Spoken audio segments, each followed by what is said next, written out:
is a researcher who works tirelessly to empower patients both in and outside of the clinical setting. Dawn Laney is a leading expert in Fabry disease, a rare genetic lysosomal storage disorder that can lead to kidney failure, heart disease, and stroke. She's also a genetic counselor, instructor, and program leader at Emory University's Department of Human Genetics, where she manages its infusion center. She educates by writing children's books that explain some of the issues around having a rare disease, and by hosting and volunteering at advocacy meetings and family camps. She is currently developing a project called ThinkGenetic, which uses the IBM Watson computer to explain genetic diseases in an interactive way. And she does not stop there. If that already sounded like a lot, it is. Dawn Laney takes her work all the way to the State House, where she is making an impact on newborn screening legislation for the state of Georgia. So, as you can imagine, NORD is quite pleased to honor Dawn Laney with a Rare Impact Award. Please join me in welcoming her to the stage.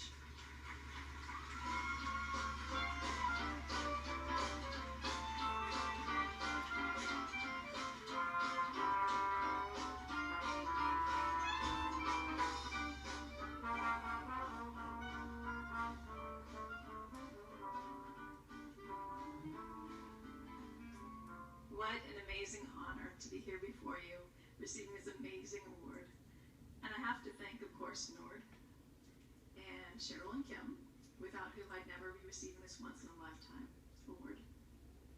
Now, one of the things that I talk about is, one of the things genetic counselors really focus on is being patient first. And I don't know if you've heard this, but we like to use this with language as well.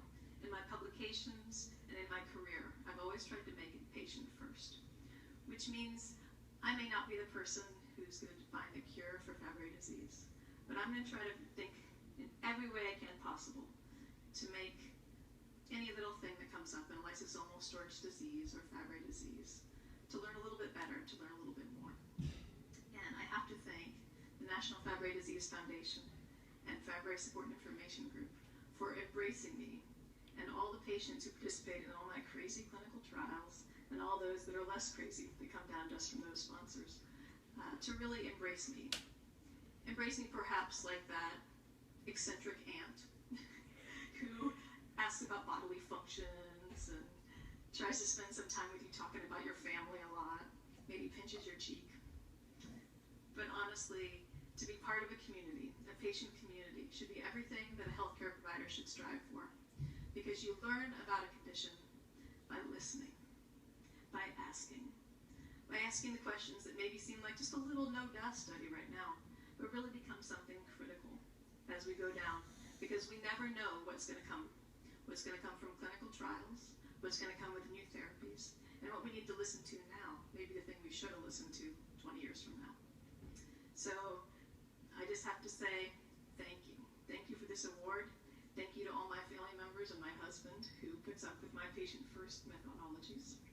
I have to say thank you to my mother who's babysitting the children right now, and who also never told me that there's a job a woman can't do.